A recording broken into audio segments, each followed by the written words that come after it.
it's our second seminar, the specific seminar of the Chair of Transitions. And like we put transitions, like the plural for the chair itself, for transhumanism, we put the plural. And usually when we use the word transhumanism, we use the singular, like if it were something that is unique, that is very, definite. But it's not. In fact, transhumanism is multiple, there are multiple movements, multiple tendencies, multiple ideologies, and even multiple practices of transhumanism. Not only one. But especially in France, but all over Europe, not only in France, actually, people think as transhumanism as being just the people that are, to summarize, techno-progressist. In front of other people, that will be the techno-pessimist. The techno-pessimist people will be people that will defend bioethics, thinking that technology, and in particular biotechnology, are going really too fast, and they want to slow them down because they think it's really going too fast. So they want to slow. And transhumanism, they have the reputation to want, on the contrary, the other way around, to make it going faster and faster, because for them it's never fast enough. And it's never fast enough because what they want to reach is immortality. And it's also very personal, because somebody like Ray Kurzweil, for instance, that is about, I think he might be about 70 years old now.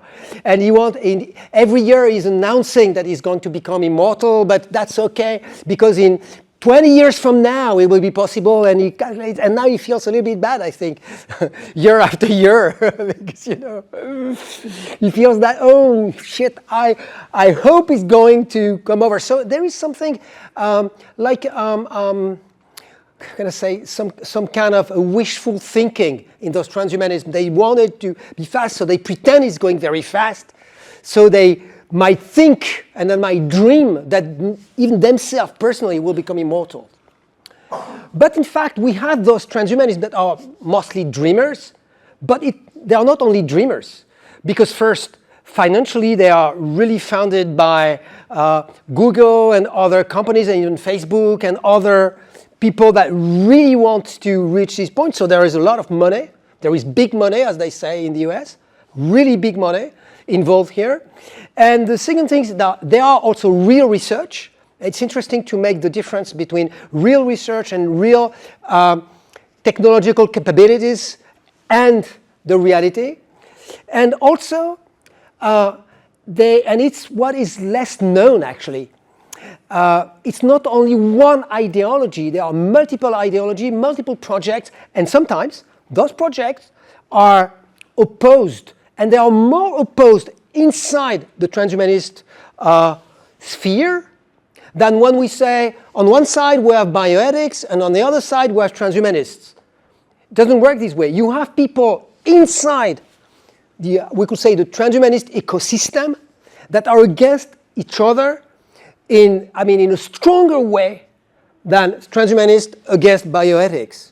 For instance, you have social democrats, you have even communist transhumanists. You have hedonists. You have people that wants to use technology and even to make technology go, faster and faster, but to be able to share more with people economically. So you have multiple ways. You even have like Christian transhumanists that are very powerful. You have very religious transhumanists that use transhumanism to reinterpret the idea of intelligent design. So what is interesting with our very good friend here, Marouane Jaouat, who is postdoc of the Chair of Transition, the only one, the unique postdoc for now, is that his specialty, and it's what he worked on for years, and it's just, the outcome of that was his dissertation, in which I was a member of the jury of his dissertation. I think I wrote a report, right? Yeah. No? I wrote a report. And I was really impressed because he was doing what I was dreaming, actually, to see somewhere. He was showing us like some kind of the complex geography of the different transhumanist movements. But not just, there is transhumanism, and transhumanists say that. No. He was showing that there are different histories. There are different kind of transhumanism, and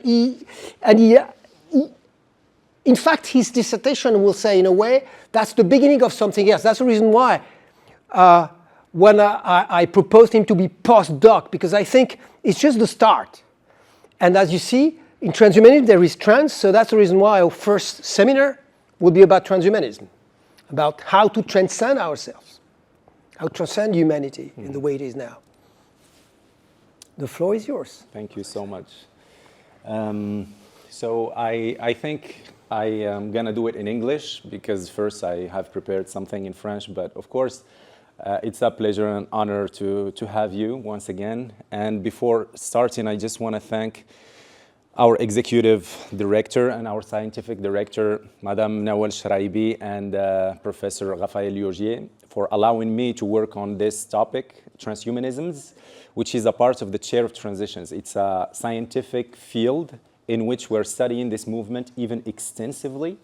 And with that, long-termism, which is another version of transhumanism that we will discuss in other seminars. So thank you, Fatim Zahra, thank you, Umama, and Jabran and Khalid, who are not here, but they made this event possible. So I really want to thank them. But before starting, I just want to emphasize on the theme of transhumanisms.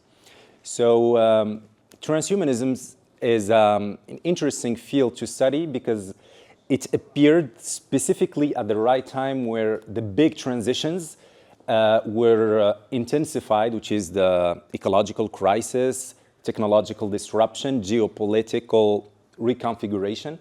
And it has this capacity to reframe its narrative. That's why for me, transhumanism is really interesting. I just want to say we don't take any positions. Maybe it will appear to you that I am proto-transhumanist or anti-transhumanist. We're here only to study it, to know what is it about, and to understand the imaginary that is behind this movement. So it's interesting as well to study it, because the public policies were really influenced by transhumanism.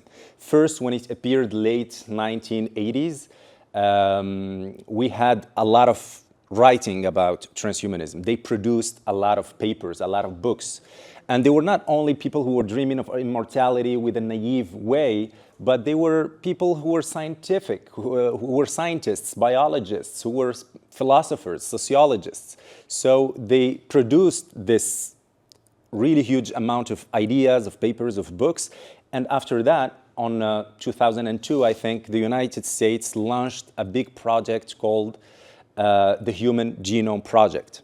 So this Human Genome Project, the aim of it was to understand and to sequence all the human genome, to understand how diseases work, and maybe to augment or to enhance the human capabilities, which was not something normal to talk about, because transhumanism has this specific way of thinking about disease, of thinking about health. And after that, we had on 2003, I think, a few years after the launching of this Human Genome Project, the Convergent NBIC, which was like a seminal book talking about how disruptive technologies, biotech, artificial intelligence, nanotech, and cognitive technologies could help enhance the human capacities. And the Europe had to articulate, had to marshal a response, because we had this quote that is true, or it is confirmed decade after decade. The United States invent, the Chinese copy, and the Europeans, they regulate.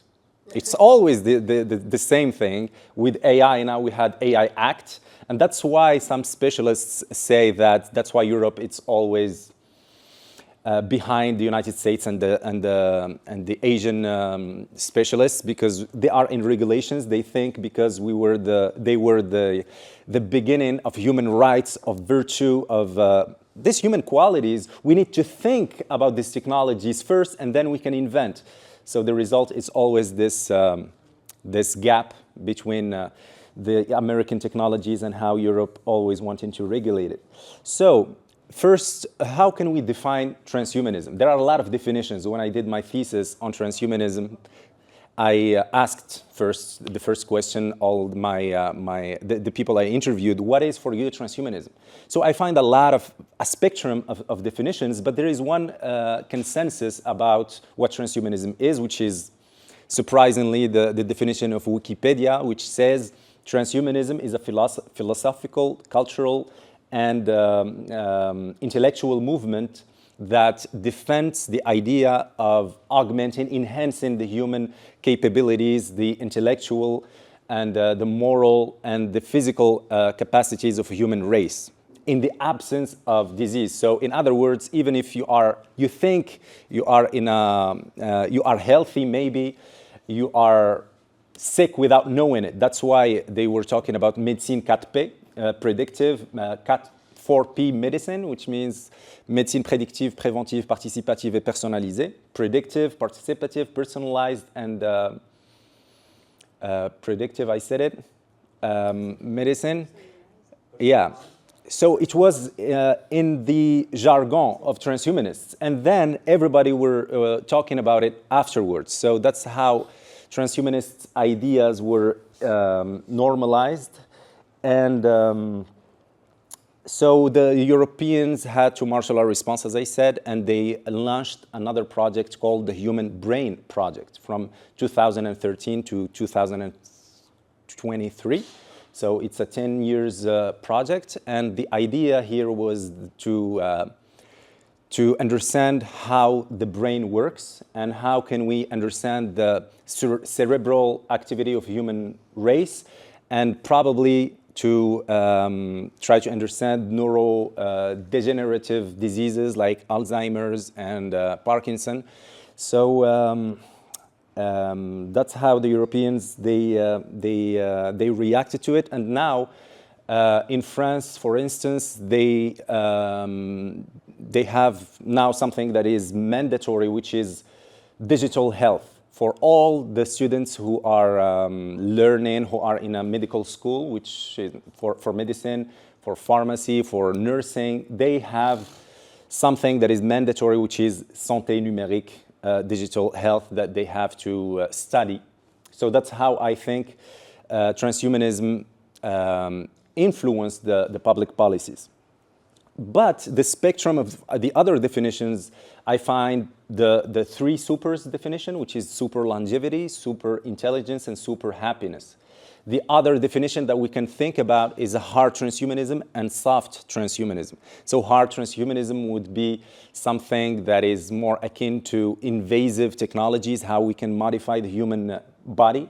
And soft transhumanism would be all the gadgets that we can use to augment the body without even being invasive, like glasses, or even the car, even language. These are means and ways to augment the human body. And then we can talk about academic transhumanism and industrial transhumanism. There is an academic transhumanism in the sense all the works, all the writings that were produced by transhumanists, and the industrial transhumanism more in Silicon Valley and what we create concretely and technically. We can also define transhumanism by the definition of Guattari and Deleuze, which is the rhizome. And it's something that evolves by neurons, by complex neurons. It's more horizontal and multi-dimensional. For example, CRISPR-Cas9, which was this disruptive technology invented by Jennifer Doudna and the French Emmanuel Charpentier. They were not transhumanists, but they found this microscopic scissors and how we can edit the genome to delete or to take off the part of the genome that is responsible of the disease and replace it with a part that is sane. And immediately the transhumanists, they appropriated this kind of technology. So that's why I am talking about rhizome. So it evolves according to the disruptions of our time, and they change the discourse accordingly as well. And now we can talk about transhumanism, as Professor Liogier mentioned. We have trans in humanism, And humanism was this first effervescence of the Enlightenment. We wanted and we decided to put the human being in the center of all our preoccupations. We had this moral duty to augment it, to enhance it, but symbolically at the time, with culture, with politics, with virtue. But transhumanists, they were saying, if you are really coherent with your philosophy, now that we have the technical capacity, the technical latitude to do it, why don't we enhance the human body technically? And we will find, and I will talk about how ethics could be, or bioethics could be, the debate of our century. And they, of course, from humanism, so the classical humanism, they wrote a genealogy, a history from the humanisms, from Pic de la Mirandole, for example, Francis Bacon, Julien Offray de la Métrie with the notion of homme-machine, human-machine, and Condorcet with the notion of perfectibility and how can we push the boundaries of death indefinitely. And then we talk about the Virage Chardin. He wrote an interesting article in the 50s, I think, du pré-humain à l'ultra-humain, from the pre-human to ultra-human. And he was talking about this sense of omega point that the human technology and the noosphere could help us attain, achieve something that is beyond our comprehension, and that's what the singularitarian talked about, and then I'm going to talk about it right away. So even more interesting, the capacity of the transhumanist corpus to integrate in their narrative something retrospectively with the writings of Nietzsche, for example, and Condorcet, as I said it, who were, according to them, proto-transhumanists before the transhumanism arose late 80s. Now, let's talk about something that for me was not, we didn't put enough emphasis on it, which is the counterculture, the 60s, the Bay Area, and the psychedelic renaissance that started from that moment. People were yearning for something grander than themselves. They were taking LSD or whatever, but they wanted to see the great beyond. But when we had people that had more scientific and technical background, they were, of course, having this liminal, noetic travel or trip. But then they went back to the real life and wanted to make this happen. The smartphone that we have today, it's like techno-social wormholes. So we send messages through time and space with something that is akin to magic. That's what Arthur C. Clarke said. Any technology, any sufficiently advanced technology is indistinguishable from magic. So they wanted to make this happen, and this is how the first psychedelic frisson was responsible for the appearance of transhumanism, in my sense. That's what Timothy Leary said, that the PC is the LSD of the 80s, because it embodied this idea of putting our consciousness in front of our eyes and outside of our mind. And Aldous Huxley as well, he gave this intellectual frame through his work, the Doors of Perception. And Rémi Sussan, who is still alive, and he's so interested in how digital technologies work, and he wrote a very interesting book called Utopie Posthumaine, and he talked about the psychedelic link with, and that's why actually we talked about cyberdelic now. It's the fusion, the merger between cybernetics, which is the science of computers, and the psychedelic, which is this liminal trance states. Now let's talk about the different movements you were referring to, so it started late 80s with the Extropians. So the Extropians comes from Extropy, which is a neologism forged by the first transhumanists, mainly Max More, who is the husband of Natasha Vita More, that we had the honor to and the chance to have her here few weeks ago. So extropy means the force that's going to counter the entropy. So entropy, the second law of thermodynamics, according to which everything will end up being nothing, or we will have the simple constituents of anything. It's the law of chaos. But extropy is a force that is heading towards more life and complexity. So the extropians actually turned into something called the cryonics or cryonists. So through Max More, Alcor, Life Extension Company, they think that the power of cold could help us reanimate dead corpse. If and only if we preserve them. That's why it's a paid insurance. So if you want to be cryopreserved, so they will put your body under very, very low temperatures, minus 196 Celsius, and in the liquid azote. So if you can choose to cryopreserve either your whole body or your brain or your head, so the price is not the same, you would understand it. And so there are a lot of bodies that are cryopreserved in Arizona, even in Russia and China. It's starting to be something more popular.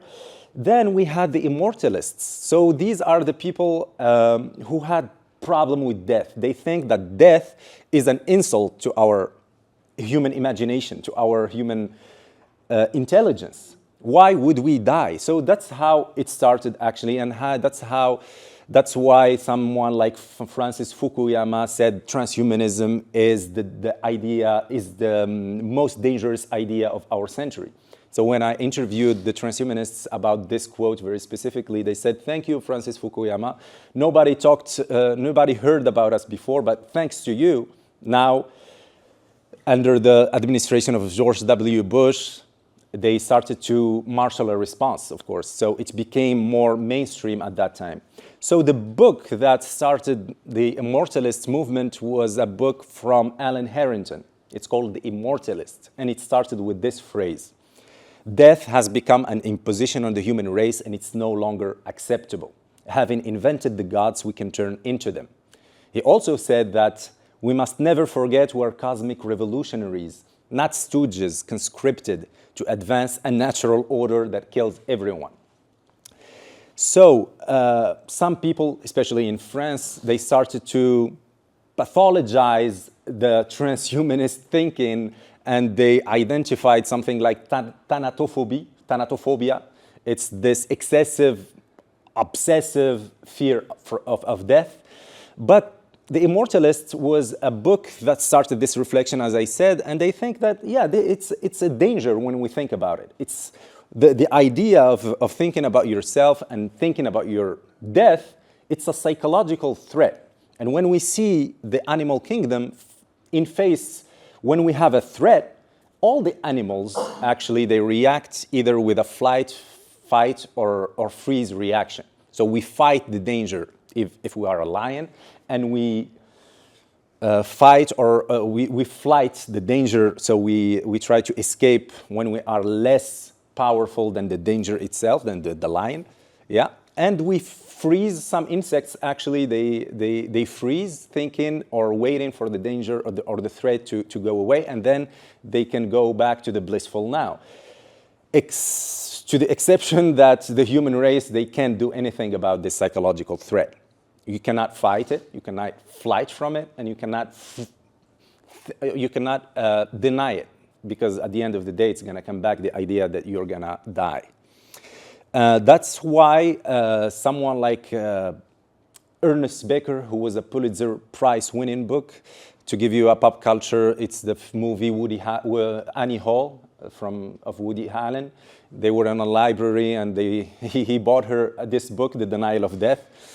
And he told her, if you really want to understand my psyche and how I see the world, you should read this book. And she was more interested in the mundane subjects, and that's the beauty of this movie, how the gap could be between like day-to-day life, a zombified existence, to the point of not thinking about death, and someone like Woody Allen in that movie who is really like, oh my God, we're gonna die, what the hell? And so the book actually was backed up this, or it gave a psychological framework to the transhumanist idea. And the book said to have emerged from nothing, to have a name, consciousness of self, deep inner feeling, an excruciating inner yearning for life and self-expression, and with all this, yet to die. People find themselves in quite the predicament. We have the mental capacity to ponder the infinite, yet we are housed in these heart-pumping, breath-gasping, decaying bodies. We are simultaneously gods and food for worms. And Ernest Becker tried to understand through cultures and traditions how humans dealt with the idea of death, how they dealt with it in a psychological way. And he found that there are actually three solutions to the problem of death. The first solution, he said, is the religious solution. The fact that there is a life after death makes the idea of death less powerful.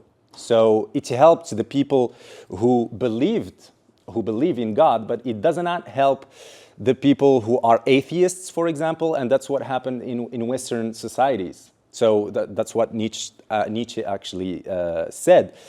If you kill your God, beware, be cautious when you kill your God, because what are you gonna replace your dead God? And that's the problem of Western societies. The religious gap made room for something like transhumanist ideas. So he said that, yeah, if you have this sophisticated psychological mechanisms to the point of thinking and believing that there is a life after death, good for you. But for the other people, it's not a solution anymore. Then he said that the second solution to the problem of death is the romantic solution to the problem of death, is when you see yourself reflected in the iris of a lover's eye. You don't think about your death. You don't think about you aging. You are here and now in a cosmology of two shaped like a heart. It feels good. It's the infatuation. It's something really grandiose. And so he talked about this process of deification. So we put the beloved on a pedestal. We divinize it, divinize him or her, and we hope this salvation from another person. But he reminds us very soberly that any relationship can bear the burden of godhood. That's why he compares the breakups with death practices, symbolic death. So he said it's an interesting solution to dive in from time to time, but the other one is food for worms, just like you ultimately. So the third solution, and that's the most interesting solution to the problem of death, is the creative solution to the problem of death. What can we create? What can we engender that's gonna last even after our own disappearance? So Ernest Becker was more thinking about something like the pyramids, or À la recherche du temps perdu, a book, or even turning your life into an act of heroism or a creative act. But the transhumanists, they said, no, the creative solution can be applied to the transhumanist agenda, in the sense that biology could be the canvas of our own creativity. That's why someone like Freeman Dyson said that in a near future we will have a generation of artists who will be writing genomes with the same fluency that Blake and Byron, Proust and Baudelaire wrote verses. So there is this desacralization of biology that ignited the debate between bioethics and transhumanisms.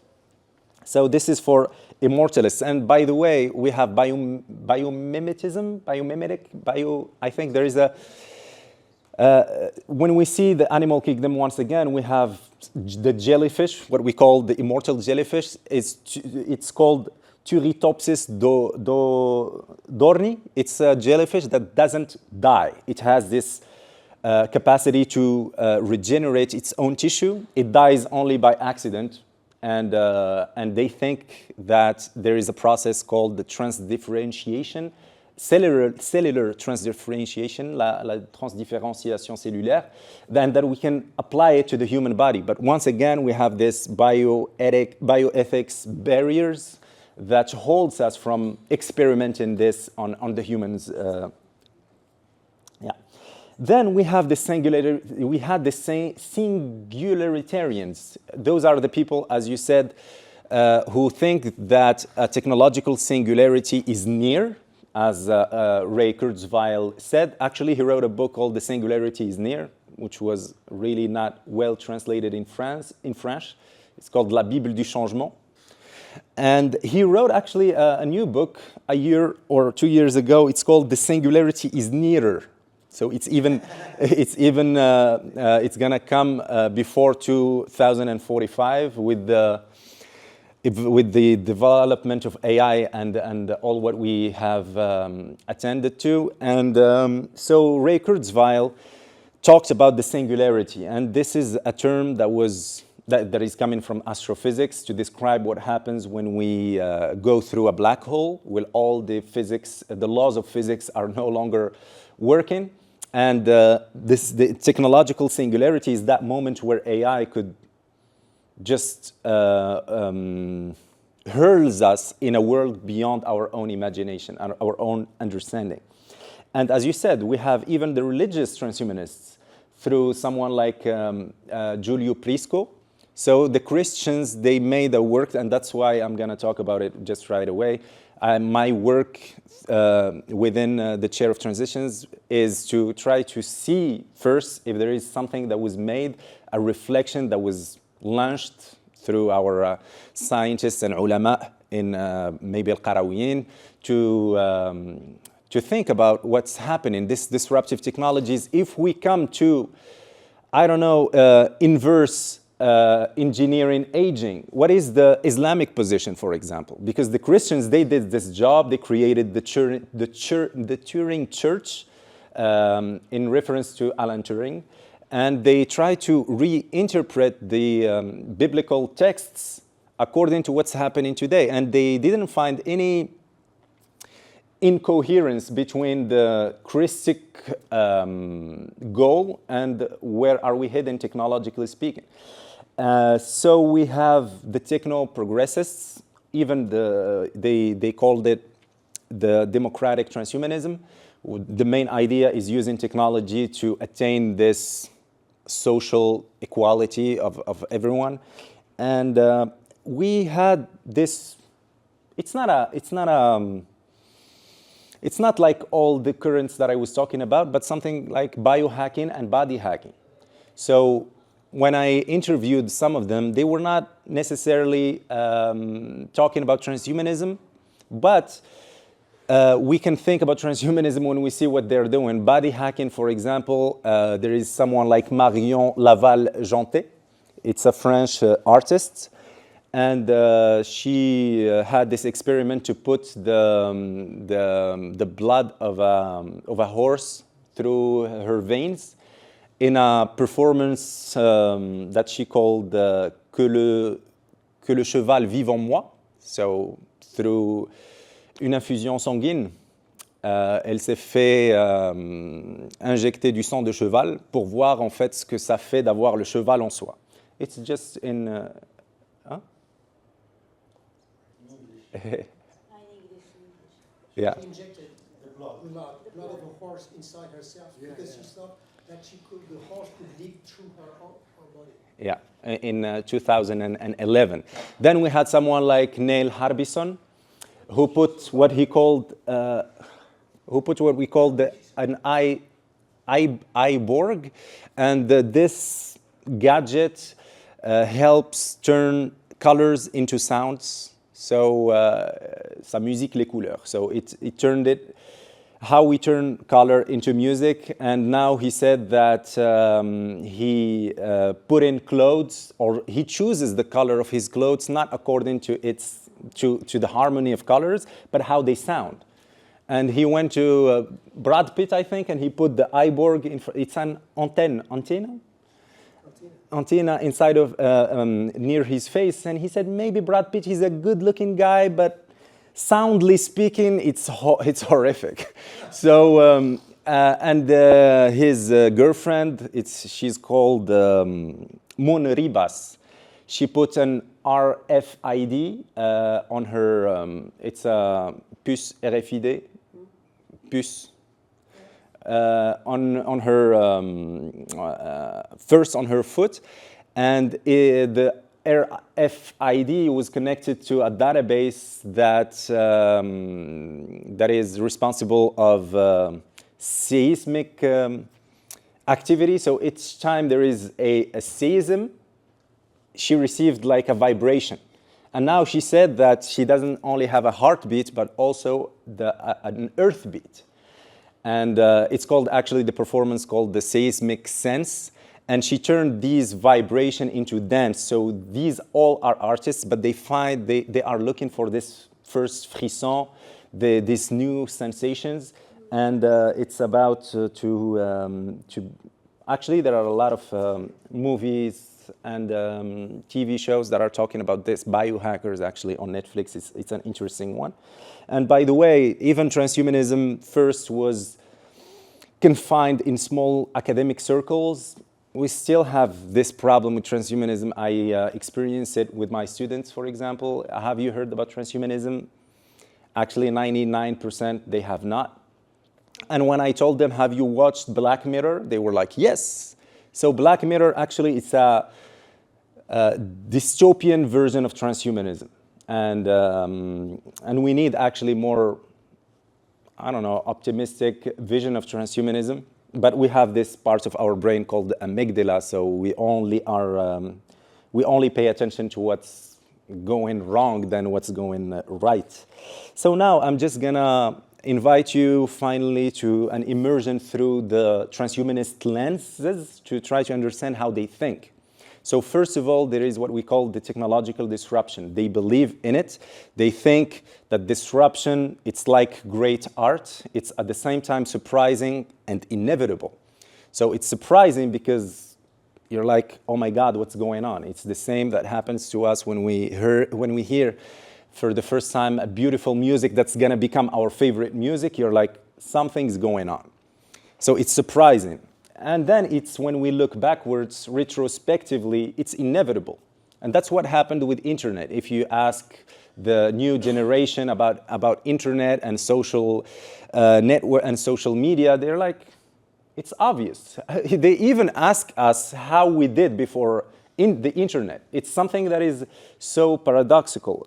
And if we add to this technological disruption the accelerated acceleration, as Buckminster Fuller used to say, and Lenin really articulated very well, he said that before we had centuries where nothing happened, now we have weeks where decades happen. So, and that's what is responsible of our cognitive dissonance, I think, is that we have technology that evolves exponentially and impacts globally with a brain that thinks locally and acts locally and thinks linearly.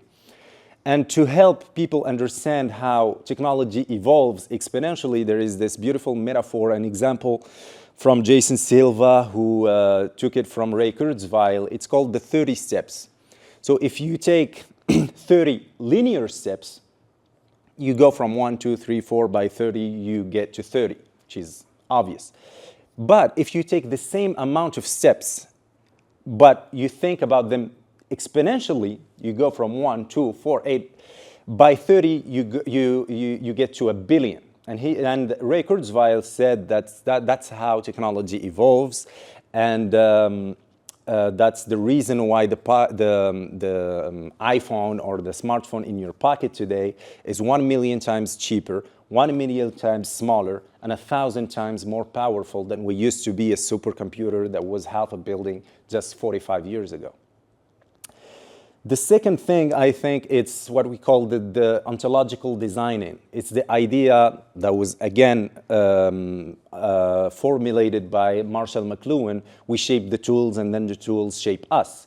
So the aim of the transhumanists is to put intention in everything we shape, because in a feedback loop between us and our creations will return the favor.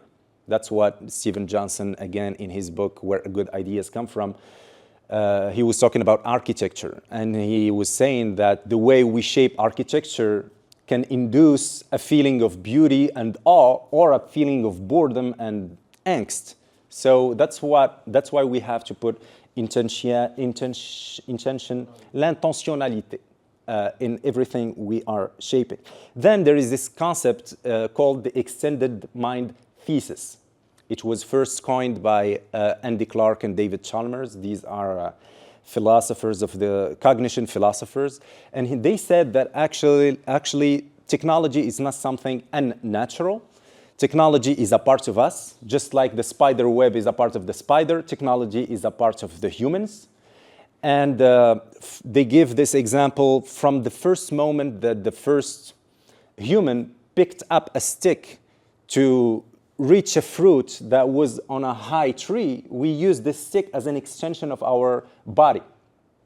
So for them, technology is an extension of our reach, our mind, and our vision. So there is no way of thinking that technology is something that is invading us. It's something that we create, and it's a part of us.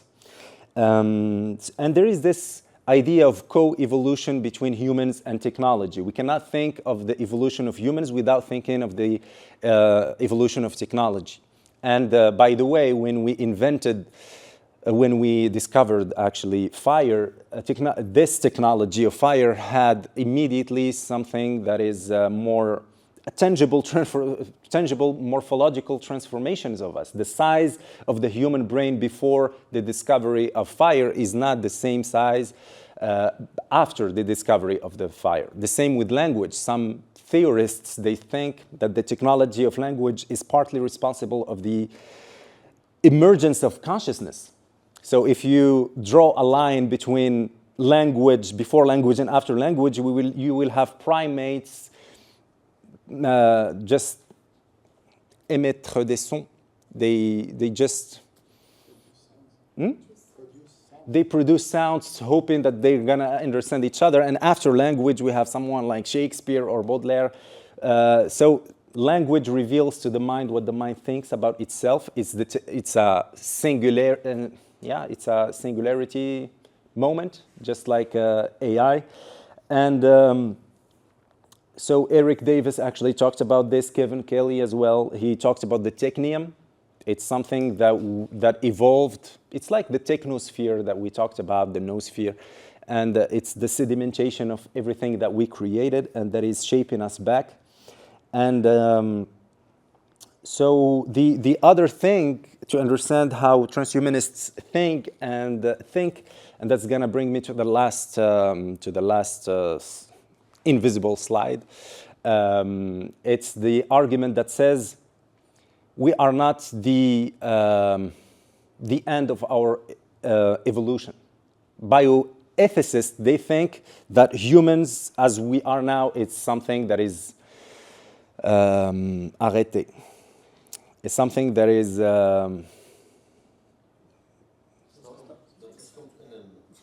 so how we are as humans is the end point of our evolution.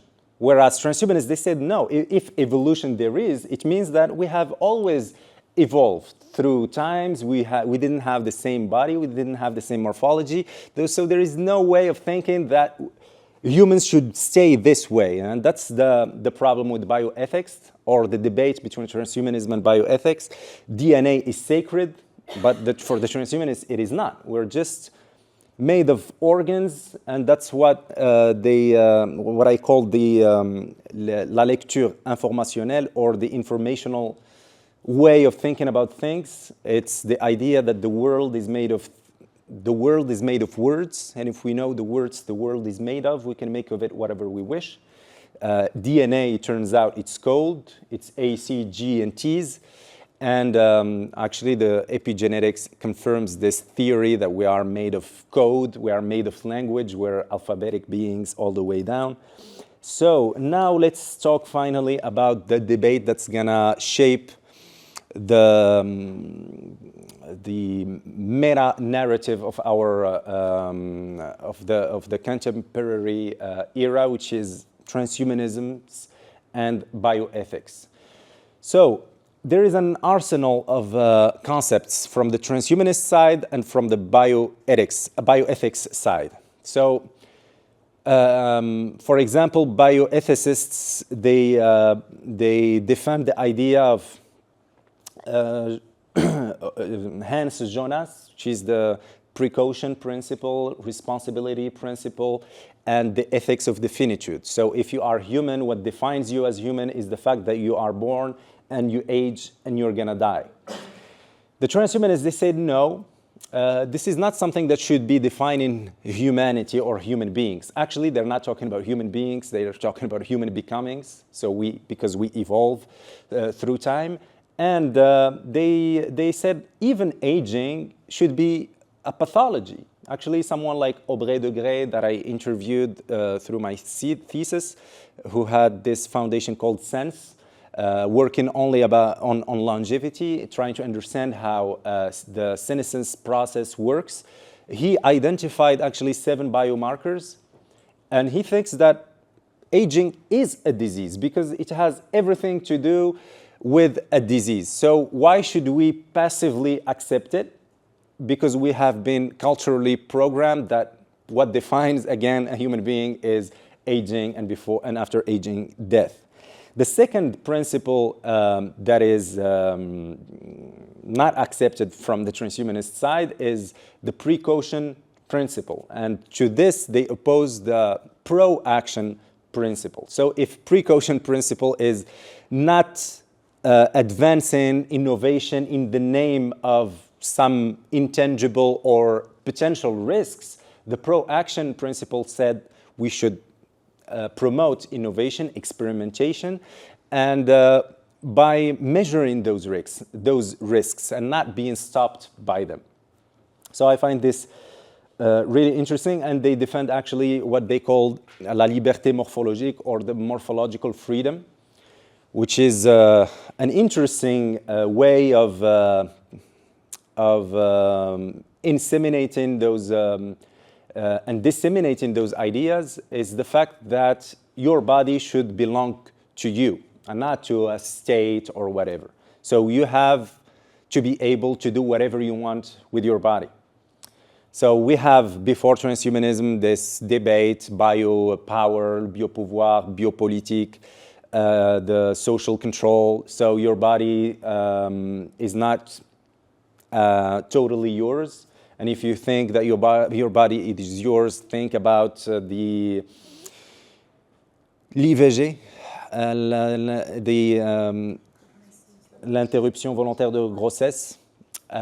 So, yeah, can you help? Abortion.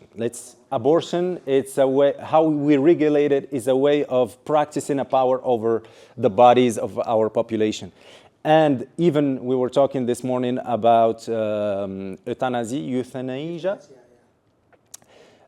So this is an injunction of keeping alive like a person who want to die, for example. So this is a way to exert those kind of political power under and upon the bodies of the population. And then we have the reproductive freedom that the transhumanists are claiming. And they think that you have a responsibility not only of choosing the good school for your descendants, or the good social environment, but also the good genes, the good characteristics. And this is a way of thinking about the body, that intelligence, even in the 60s or 70s, we thought at the United States that there is a gene of violence, especially what was happening in Chicago and all that stuff. So so that's the reproductive freedom. And I'm going to end with a reflection that we had with Raphaël Liogier through something that we produced with France Forum. So it was a compendium of reflections. It's a reader's digest where we gave transhumanists themselves the capacity to talk about their ideas, especially when we see what's happening in France. It's a bioconservative country, actually something that made transhumanists laugh a lot is a moratoire, on transhumanism. They were like, it's not a technology, it's a discourse, it's a narrative, it's a way of thinking about humans, it's a way of thinking about their technological future. How can you put a moratorium on transhumanism? It's completely nonsense, and it reveals this misunderstanding, actually, that is still happening. So there were a bunch of doctors who signed the petition against transhumanism, which was completely nonsense. Or Leon Kass, again, at the United States, he said actually that he was talking about the Burke effect, this répugnance, this disgusting feeling that you get from transhumanism. For him, it's an argument solid enough to reject those ideas. Yeah, so I'm going to end with this reflection that we had through the number that we co-directed, that the issue of that journal called France Forum. And of course, we can criticize transhumanism in a lot of regards, but it has this, what Raphael Yogier called the desire. It transports us. It reveals, or it mirrors this yearning for grandeur. It exists in English as well, la grandeur. So, but the bioethics has this, I don't know how we can reinvent ethics in the light of what's happening, but the fact of wanting this fixism, biological fixism, it's something that is not helping bioethics itself. That's what you called palliative ethics. Yeah. And so, I don't know how long I have been talking, but I think I'm going to stop now for your questions. Thank you very much for having listened to me. Thank you.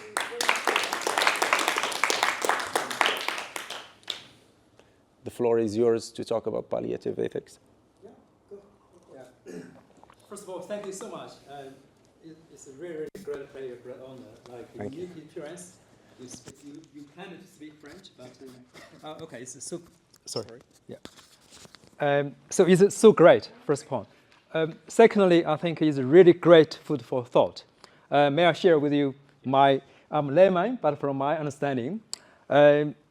So when I was in Hong Kong, 2018, there's a conference very similar to your topic. And the scientist, and he announced, said, now I have already created 2 young babies, to grow babies. So all over the world, just like, wow. So it's like explosive news. And so then with Jennifer from, I think, Harvard, no, it's like Berkeley. Yeah. I think Feng Zhang from Harvard.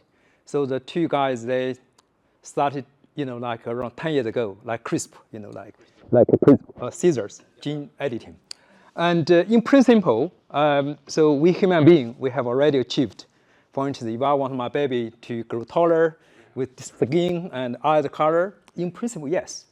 But for the sake of equity and for the sake of fairness, for the sake of like inclusiveness, and it may be against the moral, like some other ethical standard. This 2018, afterwards, I was invited to go to McGill University to have a Li Ka-shing professor working in a gene like center and another law school. So I produced a paper which was published in 2019 in issue in Law and Medicine. And at that time, so my question is like, I can share with you more, but the question is, so from 1930s, if people, they could get pregnant, but they cannot get a baby. So we human beings has already addressed the issue. Afterwards, we got a clone. And then in 21st century, now we can use gene editing. So in your opinion, because like, as you said, we got 2 ways approach. One is like hard disruption. Another one is soft. So for the first one, the hard, I myself organized a 1-day event in McGill University. 100 people attended from different disciplines. So I asked quite a critical question. Of course, like it's not time to share many. So for instance, like it happened in China, of course, just like 2018, this guy said, I have created 2 young, like baby, twins, like, yes. And so in your study, in the name of transhumanism, I think is a new conceptual approach is great. And do you think in the future, maybe 5 or 10 years, even 20 years later, and people could think we could use such high tech to disrupt so human beings like genes, CRISPR, and so on. So this is the first one. Of course, now we talk about ethical, we talk about moral, we talk about law, for instance, United Kingdom. And people can study on human like embryo, like about 14 days. So after 14 days, you must destroy. But in China or other countries, they said, no, forget regulation, forget ethical. So we have now like baby daughters. So cut short. So in your study, do you think in the future, what would happen? Maybe, so I stop here because like a very, very interesting issue. Thank you again. Very great talk. Yeah. Thank you so much for your talk and for your question. I think it depends on the social acceptability, and I think those kind of invasive technologies, they end up being normalized in a way. And I think we're heading towards it. Actually, the vaccine is something that is so invasive, and now we're doing it without even asking our descendants about it. So, but there are some movies like Welcome to Gattaca that shows us how those kind of practices could disrupt even the social tissue of a society. So that's why we should be cautious about using them. That's what the Greeks called the pharmakon, can be a remedy and a poison. It's all about the use. And actually, it's true of any technology. We invented language.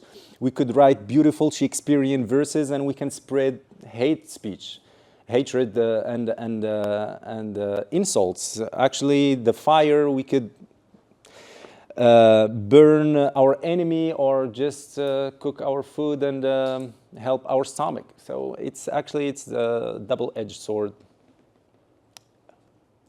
Yeah, I'd like to say something a bit about what you said actually, because it's about eugenicism, what you were talking about, in fact.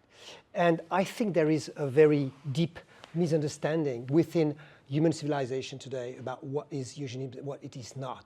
Because how can we be against eugenicism? I mean, eugenicism means the best gene. I mean, nature has always worked this way. Natural selection is about finding the best gene, right? So when human beings have the capability to find better genes, it's just the continuation of nature. We are not outside of nature. So that's the first point.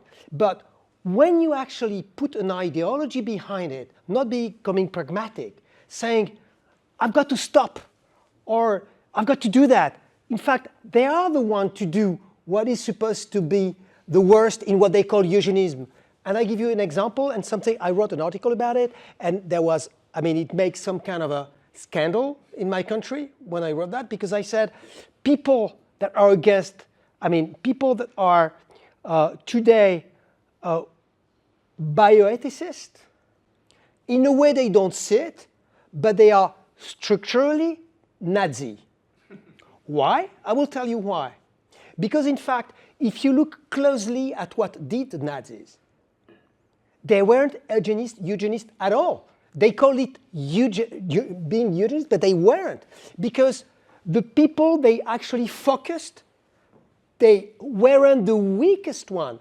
They were the strongest one in society. When they were talking about the Jews, they were saying, oh, they are bankers, they are doing that, they are international, they are et cetera, et cetera, et cetera, et cetera. And so they used the fact that they were more numerous to actually destroy them. And they were using an abstract image of what is supposed to be superior. They said, oh, someone that is superior, it's an Aryan.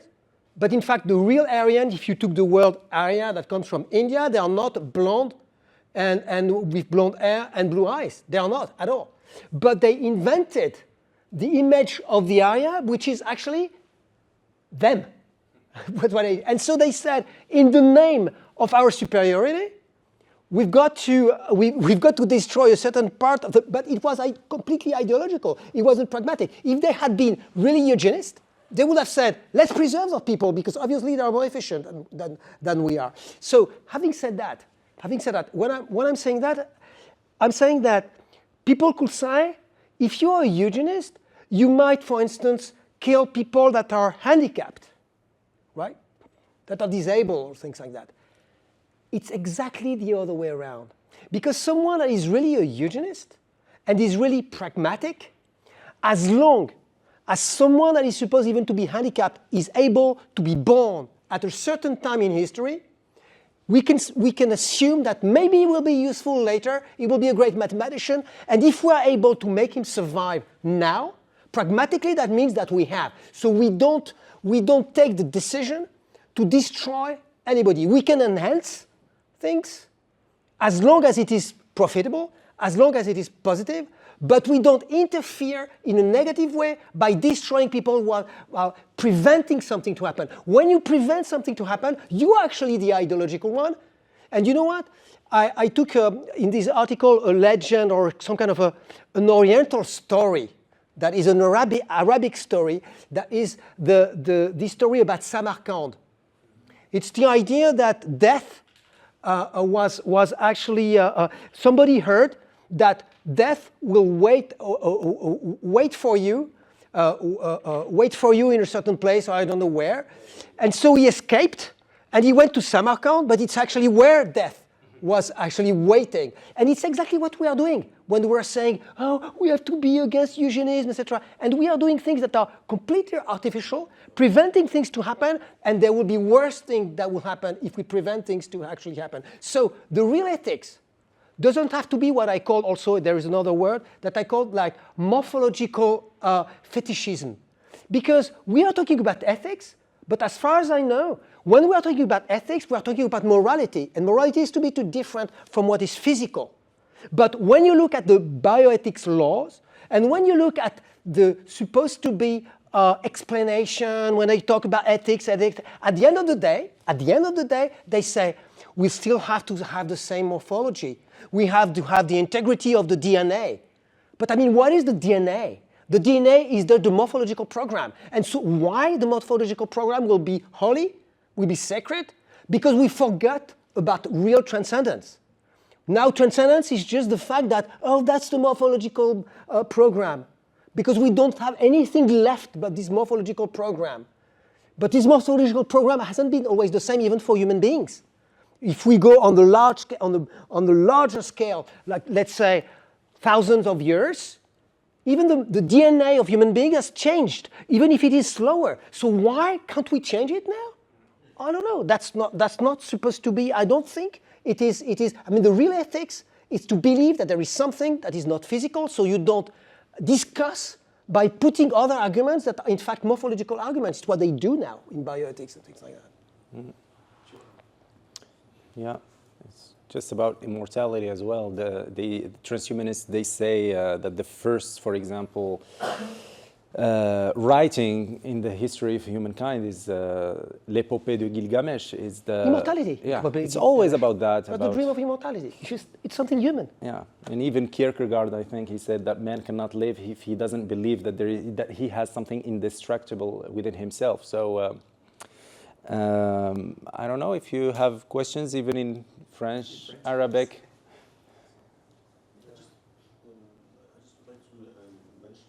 C'est enregistré. Hein? Vous avez l'écran.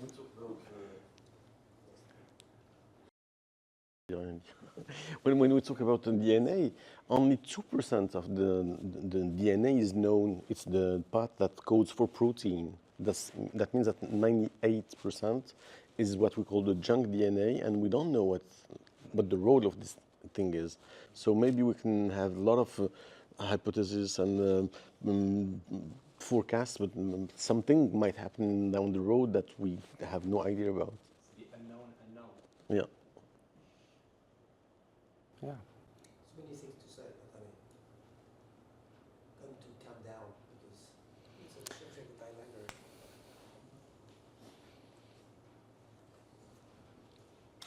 What Bouzguet has to say? say, because he's 2.5 million years old. He's a dinosaur. We all are, actually. Are made of stardust, so.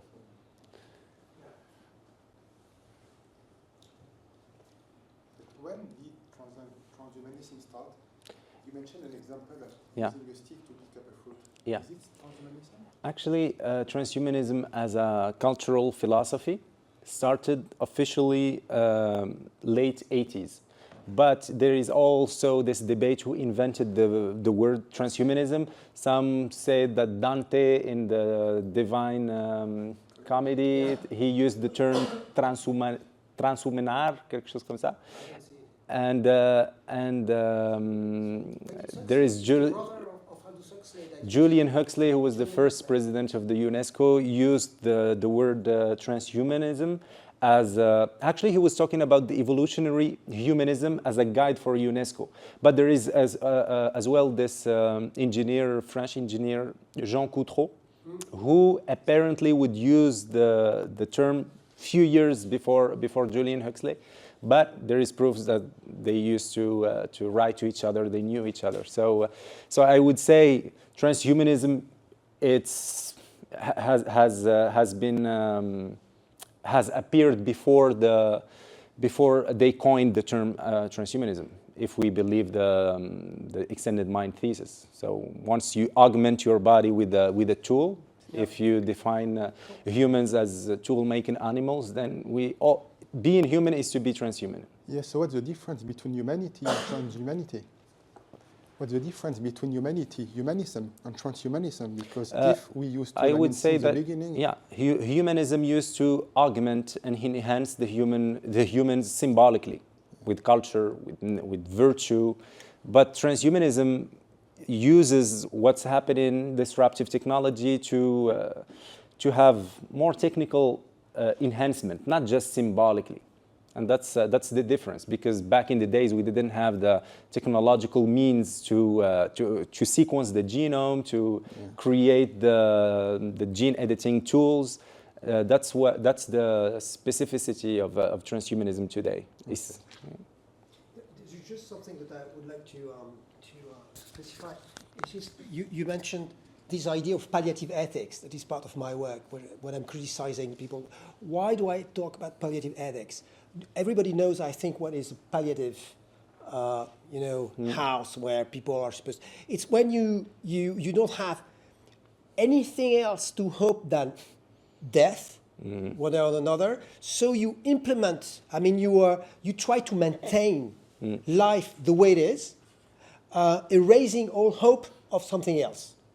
And now it's like if humanity was in the same position that is unable to think beyond itself, what was at first the very beginning of humanity, that was the very definition of humanity, to think beyond itself with all the legends and all that.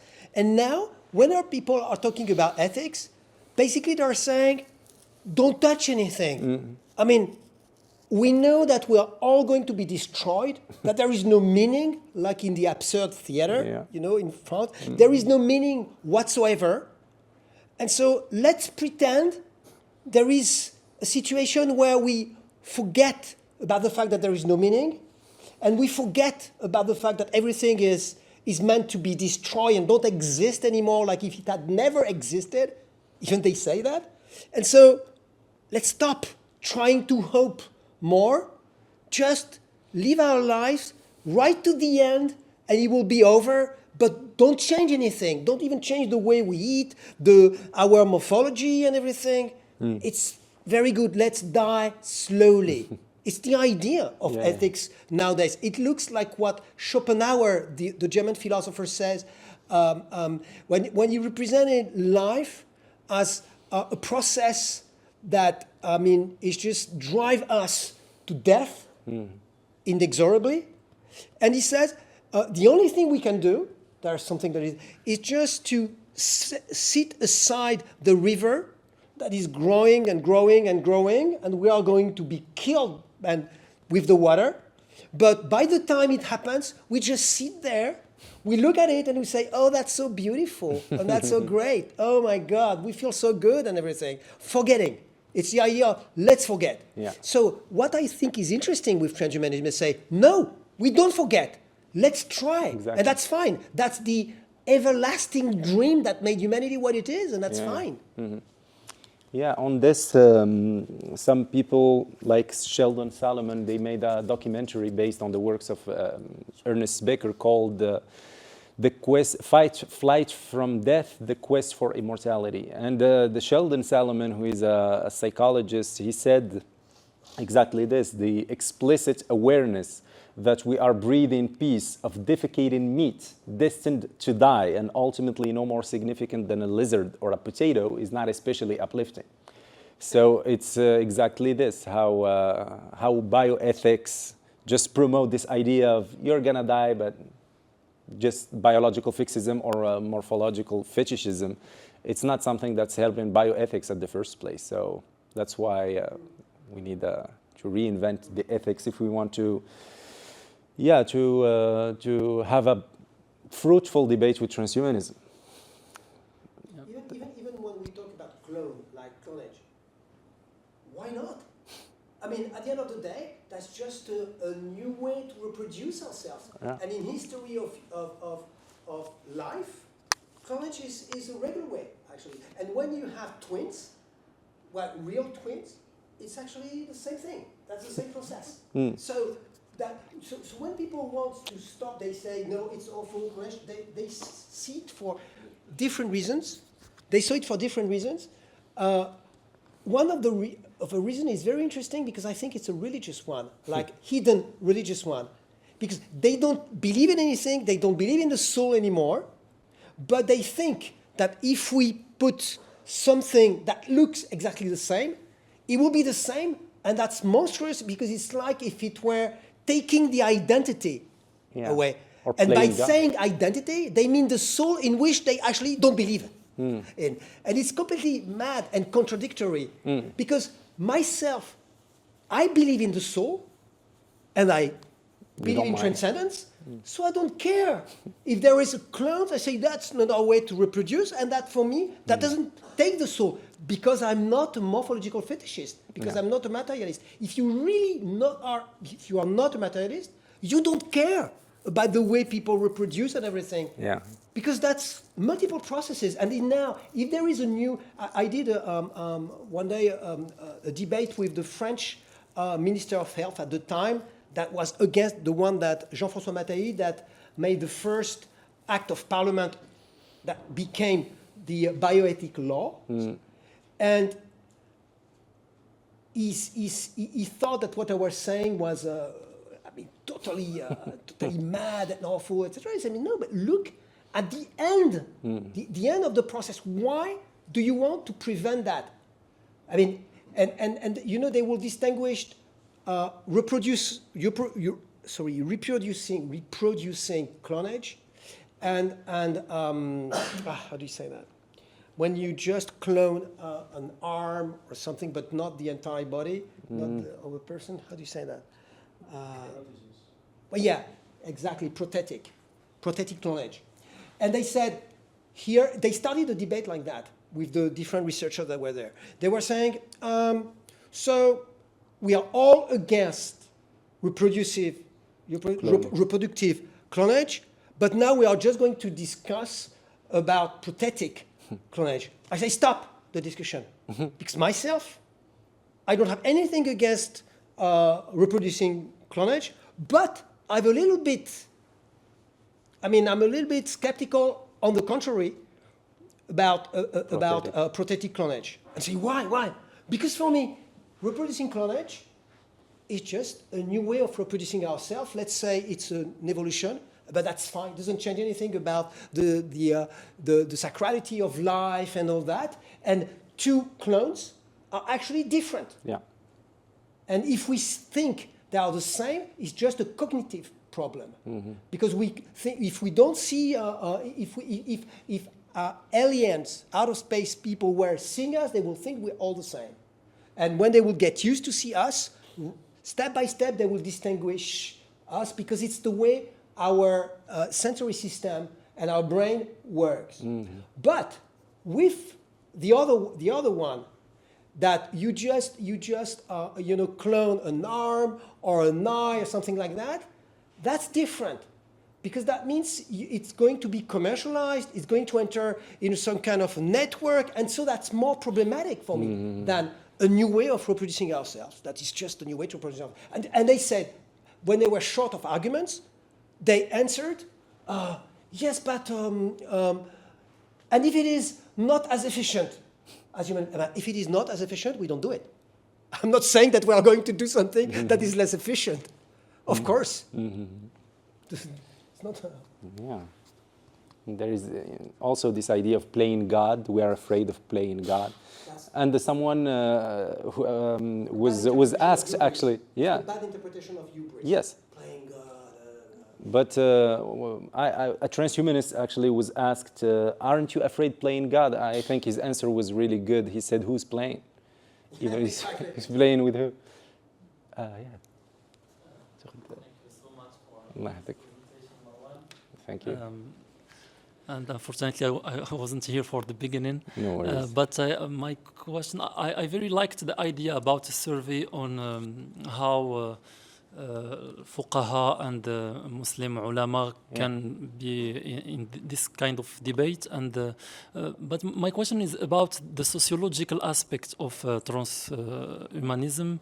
If we can do like have knowledge about their, not only the ideas, but also about the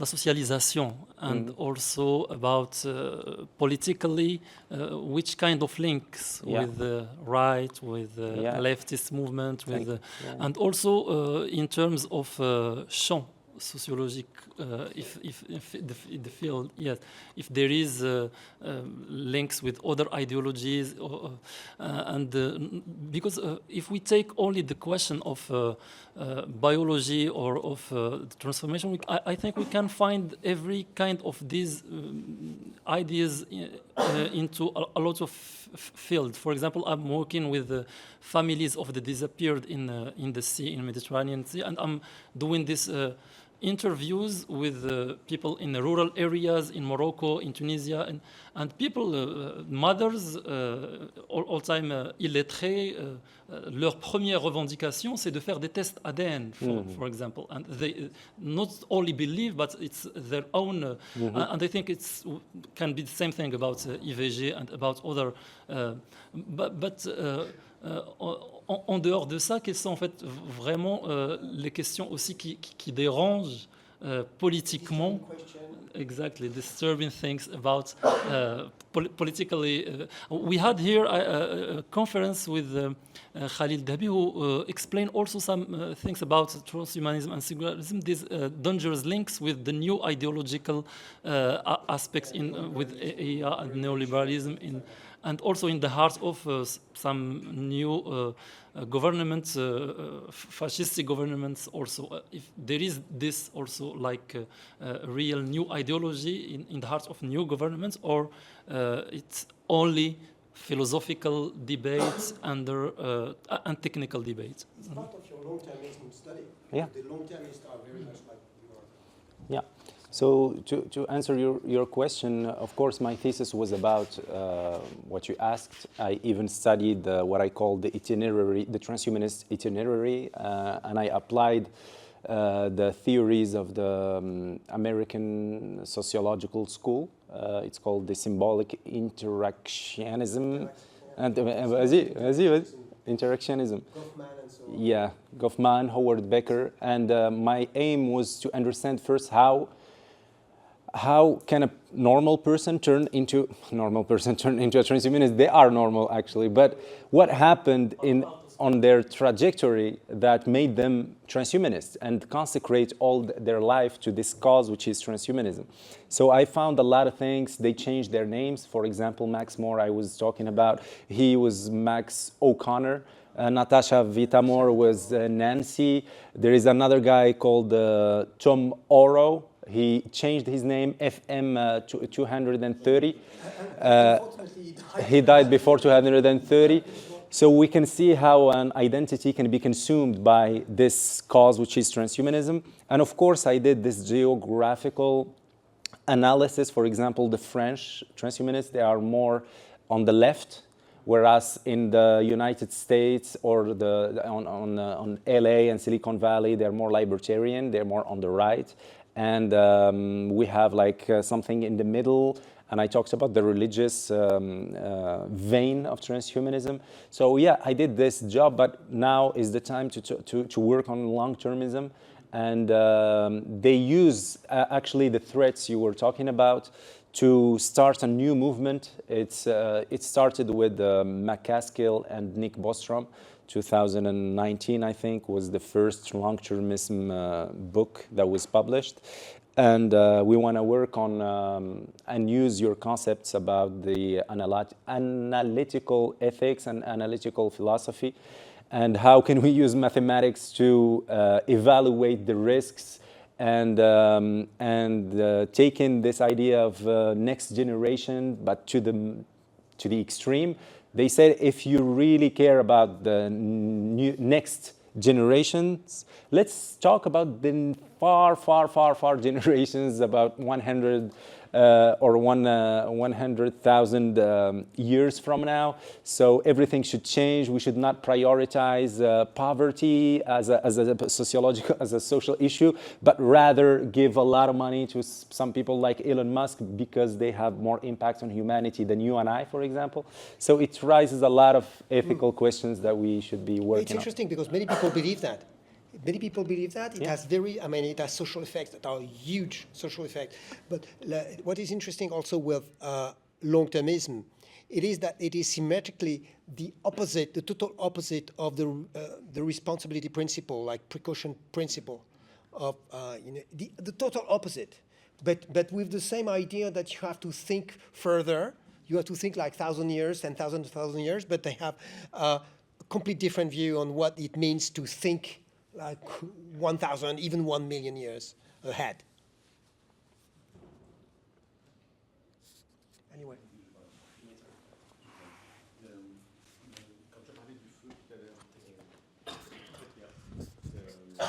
Merci. Gunther Anders, qui a parlé dans l'obsolescence de l'homme, de la promesse de Prométhée. Et en fait, il parlait justement de transhumanisme à partir du moment où l'homme se sent diminué par rapport aux machines qu'il fabrique. Donc, il se projette à travers la machine qui devient sa référence plutôt que de garder l'homme en tant que référence. Non, c'est intéressant. C'est ce que certains appellent la 4e blessure narcissique. Oui. C'est le sentiment d'infériorité que l'humanité ressent vis-à-vis de sa propre technique. Et c'est ce dont on parlait la dernière fois, lors de l'entretien sur France Forum. C'est comment la figure de l'androïde et du cyborg, comment en fait la création devient le modèle et comment la créature peut dépasser la création. Et ça, c'est la 4e blessure narcissique. En fait, une blessure narcissique, c'est quand l'humanité se sent touchée à même son ego. On aurait eu la première blessure narcissique avec Copernic et Galilée, avec la théorie de l'héliocentrisme, comme quoi la Terre, elle est non seulement ronde, mais qu'elle n'habite pas le centre de l'univers, comme le pensait l'Église pendant des centaines d'années. Deuxième blessure narcissique avec Darwin, qui nous dit qu'après tout, nous sommes des primates et que nous partageons plus de 99% de génome avec nos amis chimpanzés. Et puis la 3e blessure narcissique serait venue avec Freud, qui nous dit que même le comportement le plus conscient que nous pourrons avoir, en fait, il y a des mécanismes sous-jacents. Et que... C'est Freud qui a inventé le concept. Ben oui, c'est ça. C'est ce que j'allais finir avec ça. Et qu'au bout du compte, on aurait affaire à un primate qui n'habite même pas le centre du monde et qui finit par créer quelque chose qui le dépasse à tout point de vue. Mais, comme l'a dit Raphaël, c'est un peu en fait l'hubris démesuré pour le coup d'un penseur qui se croyait plus freudien que Freud. Ouais. Juste quand même sur la blessure narcissique, quelque chose qui est important à savoir, c'est que c'est tout le temps une puissance qui se traduit par un sentiment d'impuissance. C'est-à-dire, c'est tout le temps « Ah, on est supérieur parce qu'on a découvert que on est les premiers à avoir découvert l'infinité de l'univers, et qu'on n'est pas mais en même temps, ça fait qu'on n'est pas le centre de l'univers. Boum, à partir de cette puissance, un sentiment d'impuissance. Puis, nous sommes les premiers à avoir découvert que nous n'étions que des animaux produits de l'évolution. Puissance de la connaissance, mais immédiatement, sentiment d'impuissance parce que, mince, on n'est que ça. Et donc, chaque fois, et ça marche super bien avec la technologie, avec l'intelligence artificielle, sentiment de puissance. On crée une intelligence autre, Mais après, on dit, ah mince, Bah, ça veut dire que nous aussi, nous nous ne sommes des sommes machines qu'une sophistiquées, manifestation de ça. Chaque fois, Incroyable. c'est puissance, pouf. Tu as qui- baptisé ce processus-là ou pas encore? Non. Bon. On finit. Bah, en tout cas, merci beaucoup et merci à vous. Merci. Bravo.